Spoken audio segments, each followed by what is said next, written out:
everyone and welcome back to Cemjewelleryx YouTube channel. So today I am going to do the Q&A that I didn't tease, I said that I was going to do it in the first video. I put a question box up on my stories last night, so hopefully we've had some questions in. I haven't actually looked at them yet, so this is kind of like going off. I've looked at a couple of them because from TikTok they've had to message me, so obviously I've seen the messages, but the question box that I put on my Instagram I still haven't looked at. I did actually do one of these about a couple of weeks ago on my TikTok, but it was only like a quick 4-minute video, if that. Obviously on YouTube I can explain a bit more, to answer some questions and go a bit more in depth, and you guys can get the real insight. So let's go straight on in because I think we've got quite a few. Okay, so the first one, I got this on TikTok and I think I've just popped up on their For You page maybe, and they said, who are you and what do you do? So my name is Charlotte. I am the owner of Cemjewelleryx. We are a jewellery brand, clues in the name, and we do stainless steel jewellery under £10. Our motto is lasting jewellery under £10. Every single item under how many times can I say £10? Every single item is under £10 and it will last you a heck of a long time. Waterproof, tarnish free, won't turn your skin green. And we do also do beaded bracelets. I feel like people forget that we still do those. That's how we started off, so we're gonna keep that going. The next one is, why did you start making jewellery? I started beaded bracelets from a girl called Matilda Barker. Now you may know her, she's quite big on TikTok and I think she also has a YouTube channel, and she's from New York as well. And she started a business called MB Jewellery. Now I'm not sure if she still does it or not, but I ordered from her and it was a beaded bracelet and I was obsessed with this thing. I absolutely loved it. It literally did not leave my body. I was just so obsessed with it. And I was looking for a new hobby at the time as well, because a lot of the things that I've been doing outside of school I just couldn't do it anymore because I was doing my A-levels, and I just wanted something that I could find relaxing. I do find a lot of schoolwork, I found it very stressful and hard, and I did go to school 6 days a week as well, so I literally only had one day off. I did not have time to do anything else really. So I'd seen that she had said how beading bracelets for her was really therapeutic and really relaxing, so I was like, you know what, I'm gonna give it a go. So I bought a bead kit off of Amazon and I just started making them, and I really enjoyed it. I started making them for all my friends, and it was just, I really enjoyed doing it. And I know it sounds kind of weird, beaded bracelets is more, it's looked as a younger girl sort of thing to do, but I just absolutely loved it, and I was really excited whenever I was at school and it was kind of a tough day or whatever. I would just be so excited to go home and start beading bracelets. That is why I started making bracelets from that, and it was literally just a thing that I found really relaxing and therapeutic, and something to do, I think, as well, instead of doing concentrating so much on A-levels. I just needed a break, and it was better than obviously scrolling on my phone or anything like that. So that's how we started them. The next one I think is a good one to go on to is, why did you start a business? I started Cemjewelleryx because I was literally getting inundated with these bracelets. I was making them for all my friends, my parents as well, and they were just everywhere. Every single place in the house was basically covered in bracelets. My friends were like, look Charlotte, I don't need another 10 by tomorrow, I don't need that. And I was like, oh, okay. And I was like, well, where am I going to go and put all these? And it was actually Zita and Amelia, two of my best friends. I don't know if they even remember this conversation. I think it was a passing comment, so I'm not even sure if they remember it, but they said to me oh, why don't you make a business out of it? And I don't know why, but this just stuck in my head, and I wasn't going to do it there and then because I was still at school. And I know it sounds really sad, oh, I couldn't start it because I was at school, but unfortunately that's just the way my school life went. Anyway, I'm not getting into that because I'll be here all day. But as soon as the summer half term hit, summer holidays, I started CM Jewellery because I wanted to make them, maybe get a bit of extra money, and also they weren't lying around the house and cluttering up my house, which my parents were getting quite annoyed at. I think I'd always wanted to start a business as well. I'd always said that my absolute dream was to be able to run my own cosmetics business. I know jewellery isn't cosmetics, but I feel starting a business, I was doing business for A-level and I was also doing economics. I was like, this was going to give me quite a bit of help, maybe get me to learn some stuff, and especially now I'm going into university in September, I'm going to be doing business A-level, not A-level, business degree. So I feel like it's going to help me and stand me in good stead for that as well. The next one is, how did I start a business? I mean, the how is actually, it's quite easy to like set up a business, if that makes sense, in the sense that once you've got the product that you want to sell, then just start posting about it, really. I started an Instagram account. Like I said, first day of summer holiday, I started an Instagram account, and I was just posting like all the pictures that I'd done of bracelets previously, and then also, oh, I was going to say I went onto Canva and did a logo, and that logo is quite frankly horrendous. Oh, hang on, I think I've got a picture of it. There we go. Like I said, it's honestly awful. It's just so not me. It's not the greatest logo, but I just went onto Canva and just picked like my two favourite colours basically at the time and just made a logo out of it. I'm very much happy with where like my logo is now. Like that's a lot more us, thankfully.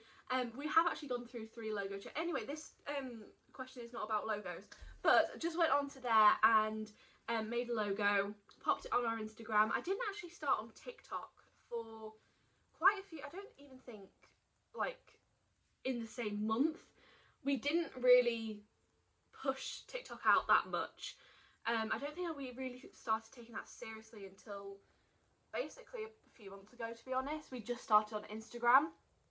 Whereas now I feel like I'm more in touch with my TikTok followers than I am with Instagram. It's actually really quite hard to do both of them at the same time. But I just popped them on there, and I was just posting pretty much every day, maybe twice a day, of the bracelets that we did, like the pricing and everything like that. And yeah, that's basically how I started it. Okay, next one. I saw that you started out as a beaded bracelet jewellery. When did you start into stainless steel? We started into stainless steel in August. Was it August? Yeah, August 2024. So a month after we did beaded bracelets and we started. So we've only actually been doing it for about 9 months now. We haven't even been going on a year, which is quite weird to like sort of think. The reason also, I know this wasn't part of the question, but the reason I wanted to go into it was we actually closed from, I think it was the back end of March 2024 until June 2024. So we were closed for 3 months because I was doing my actual A-level exams, and I know that I'd have just been distracted like on different things instead of actually focusing on my A-levels. So I did take a break, and whilst in that time I was really missing it, but it also gave me a bit of time to really think about like the future of the business. And I was like, look, in the greatest will in the world, the beaded bracelets, yes, that I love making them, I love like sending them out, but it's not the greatest like money earner. Like it's not something that you do for a lot of profit, let's just say. Like I think I made like £1 a bracelet, and obviously they took me quite a while to do, so it wasn't the greatest business model for the long-term effect. But I was like, look, I really want to go into stainless steel jewellery and different things like that. So every like half an hour that I had, or free time of any kind I had, I was researching, well, I can't get my words out now. I was just researching stainless steel like suppliers, everything like that. I know and say like it took me 4 months to find it. I mean, I wasn't doing 4 months of solidly looking. It was like half an hour here, 10 minutes there. And we had actually tried to go into stainless steel jewellery before, but it didn't work for us. That was, yeah, we're not going to talk about that stage. But we found a supplier that worked for us. I actually can remember where we were. We were coming back off holiday from Devon, and we were staying in a place near Bath. And I remember being in the back of the car, like researching for 4 hours. The whole journey I was just researching all the time. And I just remember finding them, and I was like, oh, it was like an absolutely hallelujah moment, and I was just so excited. So yeah, I got on a complete tangent there, but that was mainly the reason that we wanted to go into stainless steel jewellery, was the fact that I had this break to kind of like think about if I wanted to start the business up again, what I wanted to do, and I was just really set on the idea that I did want to go into stainless steel jewellery. It was going to be something that maybe prolonged like the business a bit more, because like greatest will of the world, like I said, beaded bracelets is not a sustainable business really, but I just really wanted to go into it, and I think it was a good like move from us for doing like beaded jewellery and going into a different form of jewellery. And we still do beaded jewellery, like I say, so we've got both of them now. I actually really like this question. It's what makes you unique? I think I really like this question because I know that like what we sell is not like unique. It's not like there's so many jewellery brands out there. Like there are literally thousands. So I really wanted to make like a, you know, like when you watch The Apprentice and people say, oh, you need a USP. I really wanted that. So ours is the lasting jewellery under £10. I personally have never seen a jewellery brand, like completely, I might be wrong on this, I just haven't seen personally a brand that has every single piece under £10 for the quality that we have, and that kind of like shout about it. Like we say in pretty much every single thing we do, it's under £10. Like we really tell you guys that. So I think that's what makes us unique, in the sense that everything is under £10. No matter what you are buying, you know that you're going to get a really good price for it. So yeah, I think that's what makes us unique. When you go to university in September, will you carry on the business? Yes, I really want to carry on the business, literally forever. I don't think universities, hopefully, obviously, university's not going to stop that for me. Obviously, I did the jewellery business whilst I was in school as well. Obviously, it wasn't as like big as it was now. I mean, it was still not big, but it was obviously bigger than when we started. So I don't think it's going to change us like that much at all. I think maybe, I don't know, I've thought about like the way around it and everything, because especially now at university, I'm used to going to school 6 days a week and having one day off. So I think now that I've got like an extra day, I'll have weekends will be absolutely amazing for starters. And also university isn't like, it's not like school, obviously. You're not there every single day, like 9 till 5 sort of thing. It's not 9 till 5, but whatever like the school opening times are, you're not there all the time. So I feel like I might have not a bit more time, but I think I'll just have a bit more freedom, in the sense that I can create content, I can go live and stuff like that, and keep the business going on. Like I don't do the business full time now, and I do have like a job alongside it. So I feel like it's just going to be the exact same, really. Like there's still the same hours that I'm doing, so I don't think it's going to change in any way, to be honest. The only thing that I can see maybe changing is the amount of live streams we do. If I'm at university all day, or if I've got a project or an essay due, then I don't know if I'm going to be able to do as many lives as I do now. Obviously I have kind of like, I come home from work and that's it, and then I can put all my focus onto this, whereas when I'm at uni, it's kind of like all day, every day sort of thing.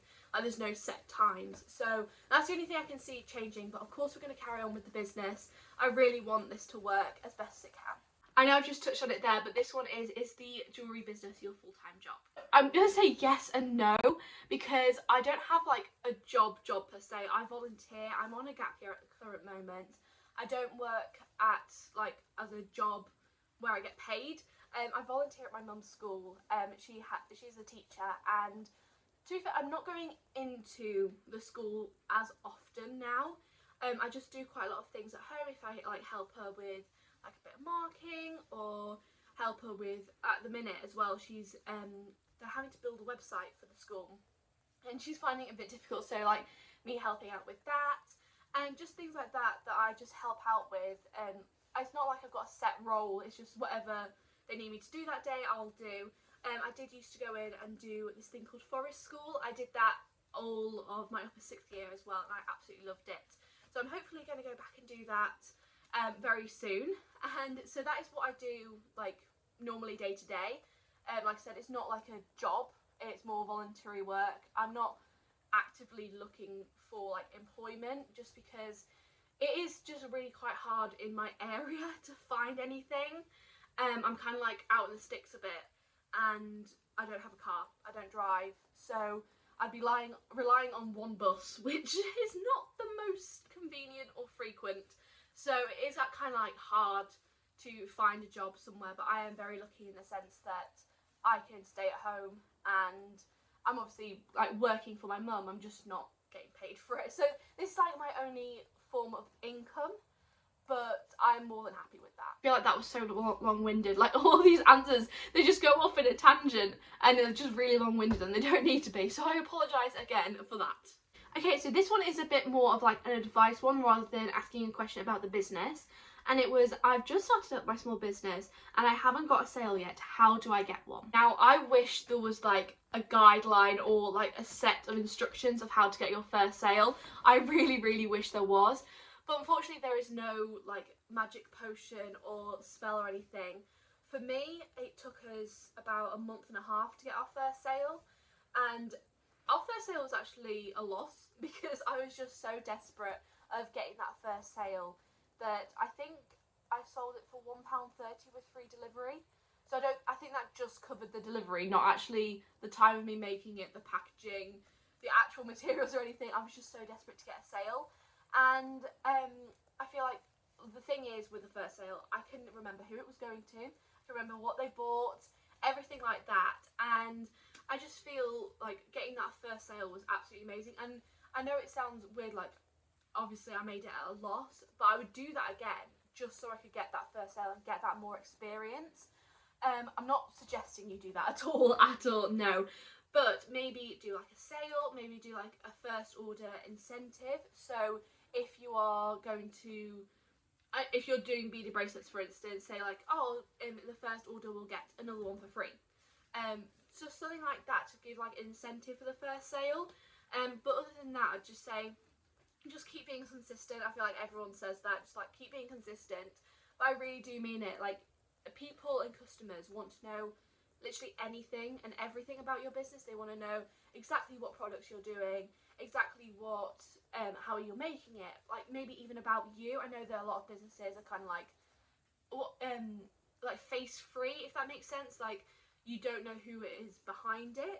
But I also feel like when we started, camera just cut me off, but I think I was saying about like faceless brands, and like I said, we started off with that, and then when I started showing my face a bit more, showing like there was someone behind the business, I feel like we got like a lot more followers and we started being like, had more interactions and everything. I feel like it's also easier to do a video like this if you are comfortable with putting your face on there. Obviously, like I said, there are so many businesses that don't have a face on there, and that is absolutely fine. They've like worked and everything like that. But if you are comfortable like showing yourself and showing your face, then I think that really helps as well in the long run, where people, they can associate you with the brand, and I think that's really quite useful as well. Like, I have my own like personal Instagram and stuff and TikToks, and the amount of times I get like, I put like a normal TikTok on my personal account, I'm like, oh, that's the Cemjewelleryx owner, and like, I know I'm not like a big brand,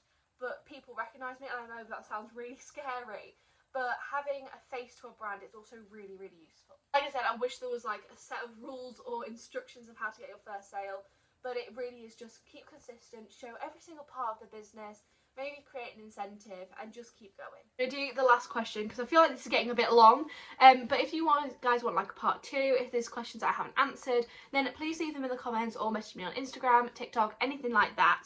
But the last one I'm going to answer is, when are the belly bars coming? You guys are really getting the exclusive content. Like, I have not put this anywhere yet. I feel like this will go out, you know what, I'm going to put this up and then the day after I'm going to announce it on all the other socials. So you guys, again, you're really getting the exclusive content here, and they are going on sale on Friday the 30th of May. So only less than a week, which is quite scary. I'm really quite nervous for this launch. I feel like this launch has, like I said, been the most nerve-wracking one for me, because whenever we do a new product, a new launch, if it doesn't sell, yes, it's not great, but I've lost money. But at the same time, I always use them. Like, there's always going to be a use for them. I'll have them, I'll use them, or I'll give them to my friends. Whereas with the belly bars, this is the first piece that we've done that I don't personally use. So if they don't sell, or I'm just going to like be lumped with them basically because I can't use them, and I don't know anyone who can as well. I think I know 2 people who have got a belly bar piercing, and they were from people from school who I don't really talk to anymore, but I'm like, hey, I haven't spoken to you for months, but do you want a belly bar? I don't know if that's really going to happen. Obviously, if they don't sell, then I can obviously just give them to like a charity shop or anything like that. But I am really, really, like I said, really nervous for this one. but hopefully you guys will enjoy them. And like I said, 30th of May, Friday, 7 p.m. I'm going to do a live stream on TikTok as well. I'm going to go live from about 7 until I don't know when, to be honest, so you guys can ask any questions. It's going to be on the website exclusively as well. We're not going to be doing it on TikTok shop just yet, especially when we do a first launch now. Then we have our website. It's just so much easier for stock levels and inventory control. Like whenever someone orders from the website, I have to go straight on to instantly take it off on TikTok shop, which is, it's not like a problem, like I said, but just when we like are launching a first new product, if there's going to be people who are like there on 7 o'clock ordering them, just having them in a central place is just so useful. Like I said, you guys are getting all the exclusive news and you're getting it before anyone else. It's like a little, hang on, what? I don't know what word I was going for then. Whatever I'm going for, you're getting it first. I hope that answered, like obviously I've gone through all of the questions now. Like I said, if there's any more that you want to ask, message me on Instagram or TikTok or comment down below. I really hope you enjoyed this. And again, thank you so much for anyone who has subscribed or watched like the first couple of videos that we've done. It honestly means so much that people will like sit down and talk to me or even have me on in the background. I feel like that would be so cool to know that people may be like cooking dinner or just doing like some cleaning around the house and they have me in the background. That would be so cool. So yeah, thank you so much for watching, and make sure to like follow us, subscribe. I'll leave all the socials down below as well, so like TikTok, Instagram, even Pinterest. We're on Pinterest as well. So go and follow us on all of that. I'll also leave the website down below in case you want to buy anything. And I really hope you enjoyed this video, and I'll see you all very, very soon. Bye bye.